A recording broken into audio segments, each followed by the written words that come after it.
તો ને અષાઢી બીજ શા માટે ઉજવવામાં આવે? દત્તાત્રેય ખુદ વરસાદ લેવા અહીંયા અષાઢી બીજની જે આવે છે. તારી માને તું દરિયામાં પધરાયા, અમરમાં રોકાઈ ગયા, એનો હાહારાએ બહુ કીધું.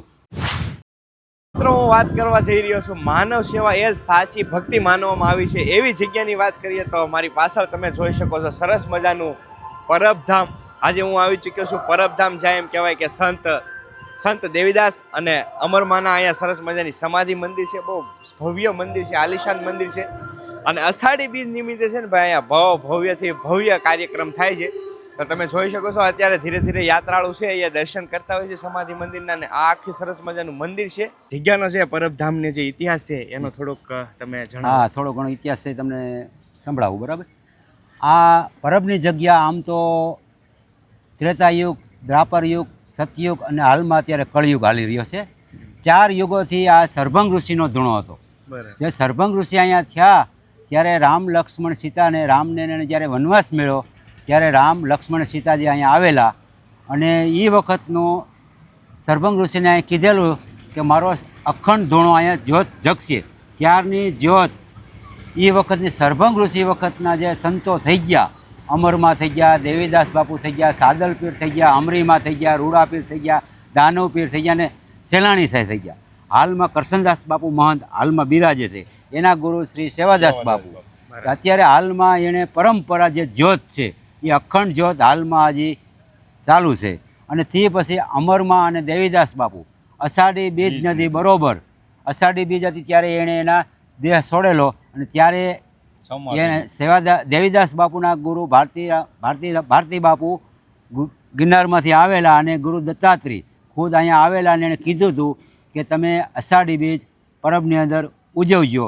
અને હું પ્રસાદ લેવા ખુદ ભગવાન ગુરુ દત્તાત્રેય ખુદ પ્રસાદ લેવા અહીંયા અષાઢી બીજની જે આવે છે. તે પછી હાલમાં પરબવાવડી, દેવકી ગાલોડ, ખંભાળિયા, રાણપુર, ભેસાણ તમામ ગામના માણસો કાયમિક સેવા કરવા અષાઢી બીજ નદી આવે છે, ચાલુમાં આવે છે.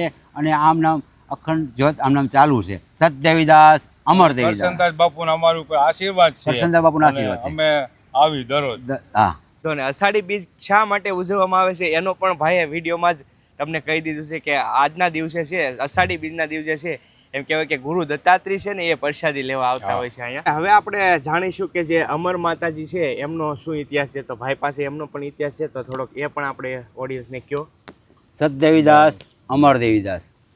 પરબની જગ્યાની અંદર આમ તો દેવીદાસ બાપુ જ્યારે રક્તપિત્યાની સેવા કરતા અને ટુકડો માગી અને લુલા, લંગિયા અને અભ્યાગતને ખવડાવતા ત્યારે એક રોગ એવો નીકળ્યો હતો ભારતની અંદર કે રક્તપિત્યાનો રોગ નીકળ્યો હતો. તો એક ડોસીમાને એવો રક્તપિત્યાનો રોગ નીકળ્યો એટલે આખા ગામે એનો વિરોધ કર્યો. એના છોકરાનું નામ કેદાર હતું. કેદાર, તારી માને તું દરિયામાં પધરાયા, આખા ગામમાં રોગ આવશે, આખું ગામને રોગ બની ફેલાશે. એટલે ગમે એમ કરી અને ડોસીમાની ઉંમર પૂરી હતી ત્યારે એને દરિયામાં પધરાવ્યા. અને દેવીદાસ બાપુ જોડી લઈને જ્યારે નીકળ્યા અને ત્યારે જોડીમાં એ બધા કે ગામના શું છે એટલે કે ડોસીમાને દરિયામાં પધરાવા જાય છે. ત્યારે ડોહીમાને દેવીદાસ બાપુ ખંભે બેહારી જેમ મા તરીકે રાખી અને રક્તપિત્યાની સેવા કરતા હતા. કોઈ લીમડાના પાણીથી નવડાવે, કોઈ ખવડાવે, પીવડાવે, એવું બધું કરતા હતા. ત્યારે એ વખતમાં અમરમાં હતા ને એ આયર કુટુંબના હતા. અને એનું બરોબર આણું વરી અને વેલડું અહીંયા પરબની ઝૂંપડી પાસે નીકળ્યું એટલે પાણી પીવા બધાય આવ્યા. ત્યારે અમરમાં એ પાણી પીવા આવ્યા તો એ ઝૂંપડીની અંદર જોયું તો કે ઓહો, દેવીદાસ બાપુ રોગપિત્યાની કેવી સેવા કરે છે. આમાં તો રોય પરવાયેલું જાય છે, લોહી નીકળે છે. મા તરીકે રાખી અને જો રોગપિત્યાની સેવા આવી કરતા હોય તો આ તો કાલ કાયા છે, કાલ પડી જાય, આનો હું ભરોસો. બાકી સેવા કરી અને નામ ધન્યવાદ કરી અને પ્રભુને પામી જાય. એટલે અમરમાંનું વેલડું ત્યાંથી અમરમાં રોકાઈ ગયા. એનું હાહારાએ બહુ કીધું પણ અમરમાં એકના બે ન થયા.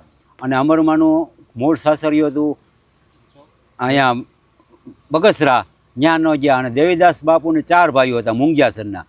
મોટા ભાઈનું નામ માંડણ પીર હતું, પછી રૂડા પીર હતું, કરમણ પીર હતું અને દેવીદાસ બાપુ. 4 ભાઈઓ હતા. કરમણ પીર હતા ને એ બાજુના ગામમાં દેવકી ગાલોડ છે ને ત્યાં શંકરની સેવા કરતા.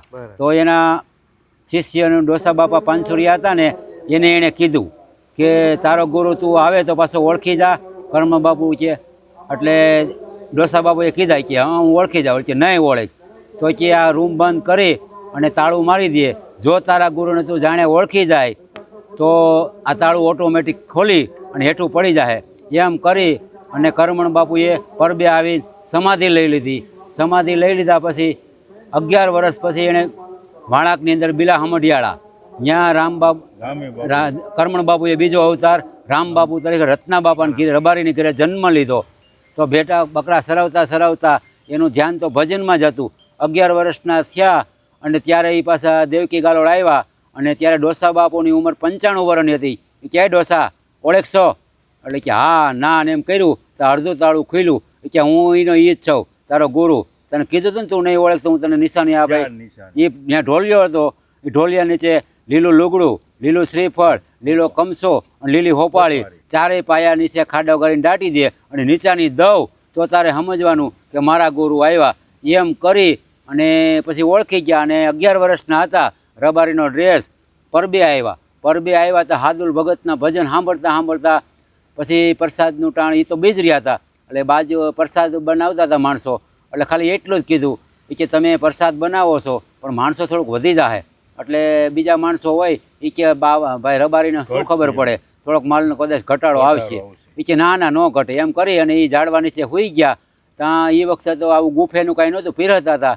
જ્યારે પબ્લિક ઓછી હતી ત્યારે 25-50 માણસો થતા. તો માણસોએ બાયુએ જમી લીધું તો પ્રસાદ થોડોક ઘટ બતાવી. એટલે દેવીદાસ બાપુ પાસે ગયા ઓલા રસોઈઓ બનાવતા કે બાપુ રસોઈ યારી પૂરી થઈ ગઈ, હવે શું કરું? કે એ તો હાદુલ ગાડું ભરી આવ્યો હતો ભેસણથી, હવે તો પુગાઈ નહીં, કંઈ આપણે દળવું કંઈ રાંધવું. એ કે બાપુ એક છોકરો આવ્યો હતો 11 વર્ષનો. એ કે એ એમ કહેતો હતો ઘટશે. કે એ છોકરો ક્યાં? એ તો એમ કહેતો હતો હું બીજ રહ્યો છું, મારે જમવું નથી, પ્રસાદ નથી લેવો, હું તો ભજન સાંભળે હાદુલ ભગતના. એ કે એને ગોતો. જ્યારે એને ગોતીને લઈ આવ્યા ત્યારે દેવીદાસ બાપુની સામે એને આંખ મળી, ચારે આંખો મળીને ત્યાં દેવીદાસ બાપુ વર્તે ક્યાંક ઓહો તમે તો મારા મોટા ભાઈ છો, જાય પ્રસાદ અહીંયા ઘટશે તો તમારી કિંમત જાય, તમારા હયાતમાં પ્રસાદ ઘટે તો. એ કે પણ હું અત્યારે તો આ અવતારમાં તો નાનો છું ને. એ કે નાના ભલે રહ્યા, તમે મારા મોટા ભાઈ છો, કાંઈક કરો. કે તો લાવો લીલું લુગડું અને આ સોગઠાને ઢાંકી દો, આજથી ટ્રેક્ટર ને ગાડાને ભરી લેજો, પરબની અંદર કોઈ દિવસ પ્રસાદ ઘટશે નહીં. એમ કરી અષાઢી બીજ ઉજવી અને પછી ગયા ગિરનારની અંદર. જ્યારે અંબાજીમાનું મંદિર હાજર છે ત્યાં 1.5 વર્ષ તપ કર્યું, એક પગે ઊભા રહીને રામબાબુ 11 વર્ષની ઉંમરમાં. હા એટલે ત્યાં 1.5 વર્ષ તપ કર્યું. એટલે અંબાજીમાં હાજરો હાજર એને દર્શન દીધા. એ કે હાલે જમણા હાથમાંથી છૂટલો કાઢીને કંગન અને એને આપ્યો. એ કે આ તું તારી મૂળ જગ્યાએ વયો જા અને મારી સ્થાપના કરજે કંગનની, મારો 24 કલાક વાસ ત્યાં રહે. એટલે કે મારી મૂળ જગ્યા તો બીલા હમડિયાળા છે, ત્યાં જાવ કે દેવકી ગાલોડ? કે દેવકી ગાલોડ જા, ત્યાં મારી સ્થાપના કરજે અને આ કંગનરીઓની પૂજા કરજે. હવાવાર હોનું પૂજા કરીને બાજુમાં કાયમિક પ્રગટ થઈને પીડ્યું છે, એમાં તારું ગુજરાન ચલાવજે, તારે કોઈ પણ હાથ નહીં લાંબો કરો. એ અત્યારે હાલની અંદર જે કરમણ બાપુની બીજો અવતાર રામબાપુ, એ પરબની જગ્યા કરતાં મોટી જગ્યા ગણાય છે, કારણ કે મોટા ભાઈ એટલે હાલમાં પરબની જગ્યા કરતાં મોટી જગ્યા છે અને ન્યાય બધા માણસો ખૂબ આવે છે. અને બાજુમાં અંબાજીમાનું મંદિર પણ ત્યાં બિરાજમાન છે. હાલમાં અષાઢી બીજ ત્યાં પણ દેવકી ગાળો પણ ઉજવાય છે. સત દેવીદાસ અમર દેવીદાસ આમ અષાઢી બીજનો મેળો કરવા એમ આવતા હોય પરબની જગ્યાએ. પણ આવો ઇતિહાસ પણ ખબર હોવો જોઈએ કે આવી સારી જગ્યા છે, આનો ઇતિહાસ પણ કેટલો મોટો છે. ભાઈએ સરસ મજાનો ઇતિહાસ કીધો, કેટલો સરસ મજાનો આ જગ્યાનો ઇતિહાસ છે. અને આ જગ્યામાં તમે જ્યારે પગ મૂકો ને એનો પ્રભાવ જ અલગ છે ભાઈ, તમને એક અલગ જ ઉર્જા મળે આ જગ્યામાં પગ મૂકો એટલે. આવો સરસ મજાનો ઇતિહાસ છે. તો આશા કરું છું વિડીયો ગમ્યો હશે. જો વિડીયો ગમ્યો હોય તો લાઇક શેર સબસ્ક્રાઈબ કરજો અને કમેન્ટની અંદર સંત અમરદાસ દેવીદાસ લખી નાખજો. મળીએ બીજા. જય સત દેવીદાસ.